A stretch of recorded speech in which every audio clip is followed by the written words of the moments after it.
Bible reading എസ്തേറിൻ്റെ പുസ്തകത്തിൽ നിന്നും chapter 8. അന്ന് അഹശ്വേരോസ് രാജാവ് യഹൂദന്മാരുടെ ശത്രുവായ ഹാമാൻ്റെ വീട് എസ്തേർ രാജ്ഞിക്ക് കൊടുത്തു. മൊർദെഖായിക്ക് തന്നോടുള്ള ചാർച്ച ഇന്നതെന്ന് എസ്തേർ അറിയിച്ചതുകൊണ്ട് അവൻ രാജസന്നിധിയിൽ പ്രവേശം പ്രാപിച്ചു. രാജാവ് ഹാമാൻ്റെ പക്കൽ നിന്ന് എടുത്ത തൻ്റെ മോതിരം ഊരി മൊർദെഖായിക്ക് കൊടുത്തു. എസ്തേർ മൊർദെഖായിയെ ഹാമാൻ്റെ വീട്ടിനു മേൽവിചാരകനാക്കി വെച്ചു. എസ്തേർ പിന്നെയും രാജാവിനോട് സംസാരിച്ച് അവൻ്റെ കാൽക്കൽ വീണു. ആഗാഗ്യനായ ഹാമാൻ്റെ ദുഷ്ടതയും അവൻ യഹൂദന്മാർക്ക് വിരോധമായി നിരൂപിച്ച ഉപായവും നിഷ്ഫലമാക്കണമെന്ന് കരഞ്ഞ് അപേക്ഷിച്ചു. രാജാവ് പൊൻചെങ്കോൽ എസ്തേറിൻ്റെ നേരെ നീട്ടി. എസ്തേർ എഴുന്നേറ്റ് രാജസന്നിധിയിൽ നിന്ന് പറഞ്ഞത്: രാജാവിന് തിരുവുള്ളമുണ്ടായി. തിരുമുമ്പാകെ എനിക്ക് കൃപ ലഭിച്ചു രാജാവിന് കാര്യം ന്യായമെന്ന് ബോധിച്ച് തൃക്കണ്ണിൽ ഞാനും പ്രിയയായിരിക്കുന്നുവെങ്കിൽ രാജാവിൻ്റെ സകല സംസ്ഥാനങ്ങളിലും യഹൂദന്മാരെ മുടിച്ചു കളയണമെന്ന് ആഗാഗ്യനായ ഹമേദാത്തയുടെ മകൻ ഹാമാൻ എഴുതിയ ഉപായ ലേഖനങ്ങളെ ദുർബലപ്പെടുത്തേണ്ടതിന് കൽപ്പന അയക്കണമേ. എൻ്റെ ജനത്തിന് വരുന്ന അനർത്ഥം ഞാൻ എങ്ങനെ കണ്ടു സഹിക്കും? എൻ്റെ വംശത്തിൻ്റെ നാശവും ഞാൻ എങ്ങനെ കണ്ടു സഹിക്കും?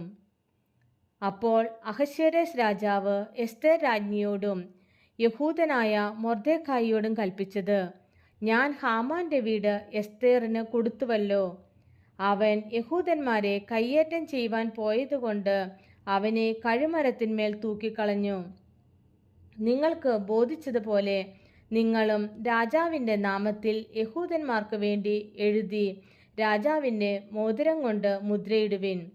രാജനാമത്തിൽ എഴുതുകയും രാജമോതിരം കൊണ്ട് മുദ്രയിടുകയും ചെയ്ത രേഖയെ ദുർബലപ്പെടുത്തുവാൻ ആർക്കും പാടില്ലല്ലോ.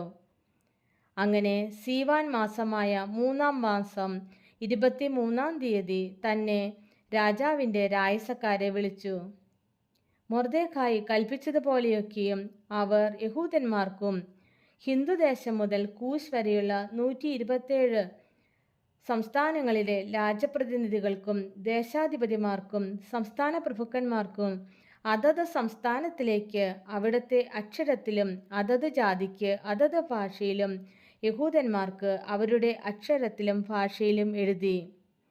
അവൻ അഹശ്വേരോസ് രാജാവിൻ്റെ നാമത്തിൽ എഴുതിച്ച് രാജമോതിരം കൊണ്ട് മുദ്രയിട്ടു ലേഖനങ്ങളെ രാജാവിൻ്റെ അശ്വഗണത്തിൽ വളർന്നു രാജ്യകാര്യത്തിന് ഉപയോഗിക്കുന്ന തുരകങ്ങളുടെ പുറത്തു കയറി ഓടിക്കുന്ന അഞ്ചൽക്കാരുടെ കൈവശം കൊടുത്തയച്ചു. അവയിൽ രാജാവ് അഹശ്വേരോസ് രാജാവിൻ്റെ സകല സംസ്ഥാനങ്ങളിലും ആദാർ മാസമായ 12-ാം മാസം 13-ാം തീയതി തന്നെ അതത് പട്ടണത്തിലെ യഹൂദന്മാർ ഒന്നിച്ചുകൂടി തങ്ങളുടെ ജീവരക്ഷയ്ക്ക് വേണ്ടി പൊരുതി നിൽപ്പാനും തങ്ങളെ ഉപദ്രവിപ്പാൻ വരുന്ന ജാതിയുടെയും സംസ്ഥാനത്തിൻ്റെയും സകല സൈന്യത്തെയും കുഞ്ഞുങ്ങളെയും സ്ത്രീകളെയും നശിപ്പിച്ച് കൊന്നുമുടിപ്പാനും അവരുടെ സമ്പത്ത് കൊള്ളയിടുവാനും യഹൂദന്മാർക്ക് അധികാരം കൊടുത്തു.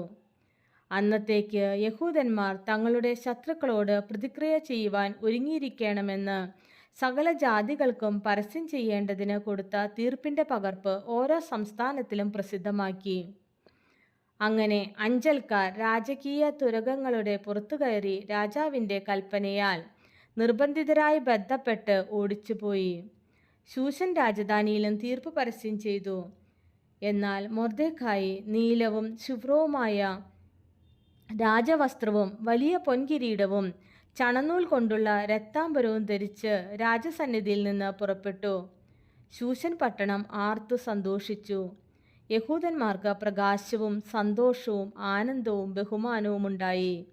രാജാവിൻ്റെ കൽപ്പനയും തീർപ്പും ചെന്നെത്തിയ സകല സംസ്ഥാനങ്ങളിലും പട്ടണങ്ങളിലും യഹൂദന്മാർക്ക് ആനന്ദവും സന്തോഷവും വിരുന്നും ഉത്സവവും ഉണ്ടായി.